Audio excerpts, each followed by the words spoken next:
Bonsai Mithun ചക്രവർത്തിയാണ്. മേഘനക്കുട്ടി പിന്നെ ശ്രീ ഗുരുവേ നമഃ. ഗുരുവാണല്ലോ അല്ലേ?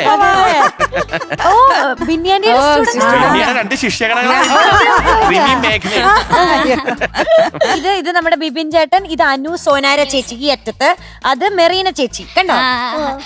കൂടൽ എന്ന് പറഞ്ഞൊരു ഫിലിം വരുന്നുണ്ട്, നമ്മൾ പോയി കാണണം കേട്ടോ.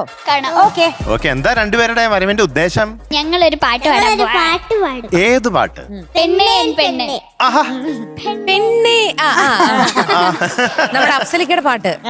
അപ്സരങ്ങളും പിന്നെ വേറെ ഫീമെയിൽ ആരാ പാടിയേക്കുന്നത്? ഓർമ്മ ഇല്ലല്ലോ.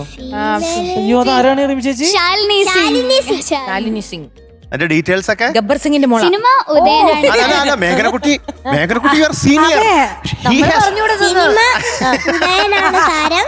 പിന്നെ music Deepak Dev sir, lyrics Kaithapram sir. Very nice. അല്ല, എനിക്ക് ഇപ്പോഴും പഴയ ഓർമ്മ വരുന്നു. ഞാൻ ഇപ്പോഴും ഇപ്പൊ കണ്ടസ്റ്റന്റ് ആണെന്ന് തോന്നി അല്ലേ? ഡീറ്റെയിൽസ് പറയാൻ പോയി. എനിക്ക് തോന്നി. ഞാൻ കാറിൽ ഇരിക്കുമ്പോഴൊക്കെ ഇപ്പോഴത്തെ എപ്പിസോഡ്സ് ഒക്കെ നോക്കുമ്പോ എനിക്ക് ഇതുപോലെ നൊസ്റ്റാൾജിക് ആയിട്ട് തോന്നി. ഈ മുതുമുത്തശ്ശിയുടെ പേര് എത്രയിലേക്കായി? ഇപ്പൊ 4-5 പോകുന്നു. Very good. എവിടെ? അവിടെ തന്നെയാണോ? കോയമ്പത്തൂര്.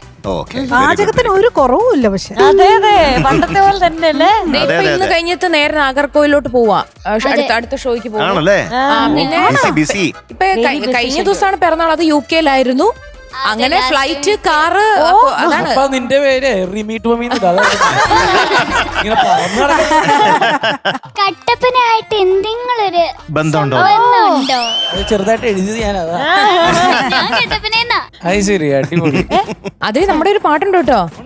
ഫസ്റ്റത്തെ ഇപ്പോഴത്തെ എല്ലാ കണ്ടില്ലേ കർപ്പൂരപ്പന്തലിൽ കുമ്പിടും പെണ്ണൊരുത്തി വന്നല്ലോ കർപ്പൂരപ്പന്തലില് പുഞ്ചിരിച്ചു പുത്തനൊളി പരത്തി അഞ്ജനവും കസ്തൂരിയും നിരത്തി എന്നൊരു പാട്ടുണ്ട്.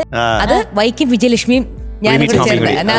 ചേച്ചിയുടെ ഐശ്വര്യം 50 കോടി ക്ലബ്. എന്റെ ഐശ്വര്യം കാരണമാണെന്ന് തോന്നുന്നു. ആർക്ക് ഹിറ്റ് വേണ്ടേ ഇപ്പോൾ? വിളിക്കണില്ലല്ലോ. എനിക്ക് വേണം. 8 പാട്ടുണ്ടായിട്ട് ഒരെണ്ണം. മ്യൂസിക് നമ്മളല്ലല്ലോ. പിന്നെ പറയില്ല, അടി ധൂൾ. Yes, all the best. all the best.